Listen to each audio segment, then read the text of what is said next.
ಈ ದಿನ ನಾವೇನ್ ಮಾಡೋಣ, ಅಕ್ಷರದಿಂದ ಪದಗಳನ್ನು ಬರೆಯೋದ್ ಕಲ್ಕೋಣ. ನಾನೊಂದು ಪದ ಹೇಳ್ತೀನಿ, ಆ ಪದದ ಅಕ್ಷರ ಎಲ್ಲಿರೋ ಗುರುತಿಸ್ಬೇಕು. ಗುರುತಿಸಿ ಇಲ್ಲಿ ಬರೀಬೇಕು.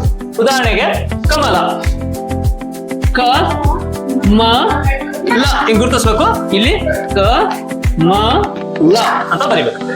ಗಣಕ, ಗಣಕ ಬರೆಯಪ್ಪ.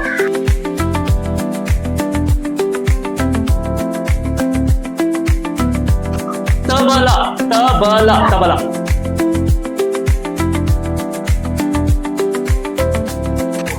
ನಯನ,